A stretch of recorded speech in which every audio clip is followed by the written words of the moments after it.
Good morning, YouTube. Took a little time off for a few days after having covered the case of Trevyan Rowe. Um, some of you perhaps followed my updates. I did several videos pretty much from the beginning of the case. For those of you not familiar with Trevyan, he was the 14-year-old autistic Rochester, New York City school student who went missing after his bus pulled up to school, and basically he got off the bus but he never made it inside. And it's a really disturbing case because 4 days later, Rochester, New York Police Department, along with the Monroe County, New York Sheriff's deputies, pulled Trevyan's body out of the Genesee River near downtown Rochester. But the case is also disturbing in the sense that everyone failed Trevyan, from the school district, who went as far as marking him present. Teachers at his school marked him present when he never even entered the school that day. To lack of supervision outside of the school, to, in other words, no one stopped Trevyan when he walked away from his bus and walked off. And as we now know, he ended up in the Genesee River. And that's the other system here that failed in Rochester, New York, the city's 911 communication center. There were multiple calls around 8:05 a.m. Thursday when he disappeared, when he walked away from the school. There were multiple calls from motorists who were crossing the Susan B. Anthony, Frederick Douglass bridge.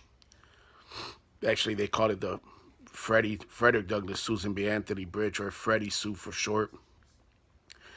And there were several 911 calls. This is actually before he was reported missing, because actually another way that the city school district completely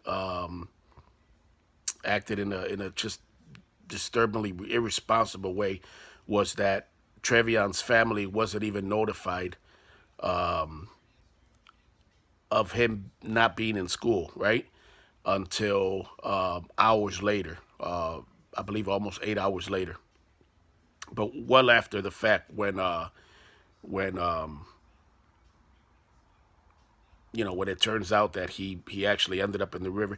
And the way that a timeline is known is that the motorist spotted a young man on the bridge on the other side of the railing, just on the water's edge there, on the edge of the bridge, around 8:05 a.m. that same Thursday, about 35 minutes after he walked away from school, when his bus pulled up to the school at 7:30.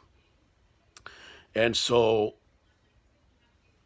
what happened was the 911 operators dispatched a New York State trooper who drove on the bridge, didn't see Trevyan, didn't see anyone on the bridge, and just basically reported back, there's nothing here. Never stopped his car, never got out. Perhaps if he would have gotten out,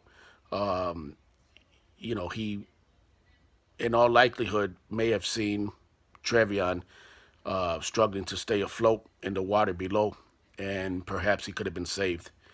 So it's pretty clear that shortly after he was spotted on the bridge, and the 911 calls came in from several motorists, not just one, it's pretty clear that obviously by the time the New York State trooper did roll up on the bridge, the reason that he didn't see anything is because Trevyan was already in the water. Also, the way that the 911, the City of Rochester, New York 911 Communication Center screwed up is that they never dispatch fire and rescue, something which is policy. It's whenever there's a call for anyone on a bridge, in danger, close to the edge, over water, or any bridge for that matter, but especially water, the 911 dispatcher has to dispatch, has to send fire rescue. And that's something that's very frustrating because members of the Rochester, New York Fire Department, who are true heroes here in this city, were devastated to know that they never received that call. Here are brave men and women who, when most folks are trying to run away from a fire, right, or run outside, these brave men and women of the Rochester, New York Fire Department are running inside to save lives. They even save pets many times, and to put out fires, right? And to save people. That's what they do. They save lives. That's what they do. That's what they sign up for. And that's the courageous job that these men and women do. Well, the Rochester, New York Fire Department, which was actually the one on Broad and Allen Street, from those of you from the Rochester area, they never got that call. And that fire station on Broad and Allen Streets is about less than a mile from the Frederick Douglass Susan B. Anthony Bridge. So it's very frustrating that these brave heroes never got a chance to save this young man. So it's just the whole case on every level is filled with adults who are in a position of authority, adults who are supposed to protect children, such as the school officials, the teachers. And another thing I missed is that the teachers at Trevyan School, after they marked him present, and then they realized after the fact that, in essence, they lied, right? He was never there in the school that day. He was absent. They went back and they falsified their school records.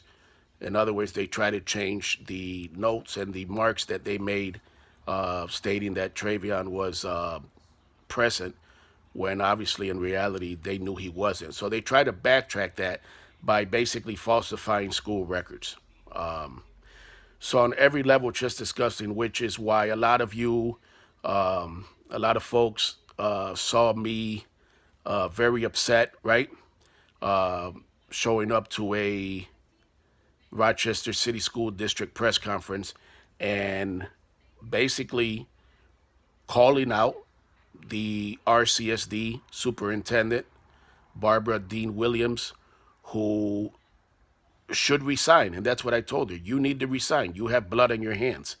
The Rochester City School District failed this young man, along with the 911 Communication Center, along with some members of law enforcement. It's a very, very sad case and very disturbing. And, there's a history with the 911 Center. I'm going to put a couple links below in the video description to two separate cases that I have exposed of this same 911 Communication Center from the city of Rochester. Not only the director, Stephen Cousins, who was suspended without pay after a story that I exposed of him posting and making racist comments, along with a Rondecourt, New York police detective that I exposed a few years ago. But also after that, I exposed several 911, City of Rochester, New York 911 operators asleep on their job. And I'm going to put the links to both of those below, so you guys can check, and girls, you guys can and girls can check that out. And very, very, very disturbing case. And you can read about the history, and that's the kind of stuff that goes on here in Rochester, New York, and that's what's behind the majority of my work and why I'm so passionate about what I do. Peace.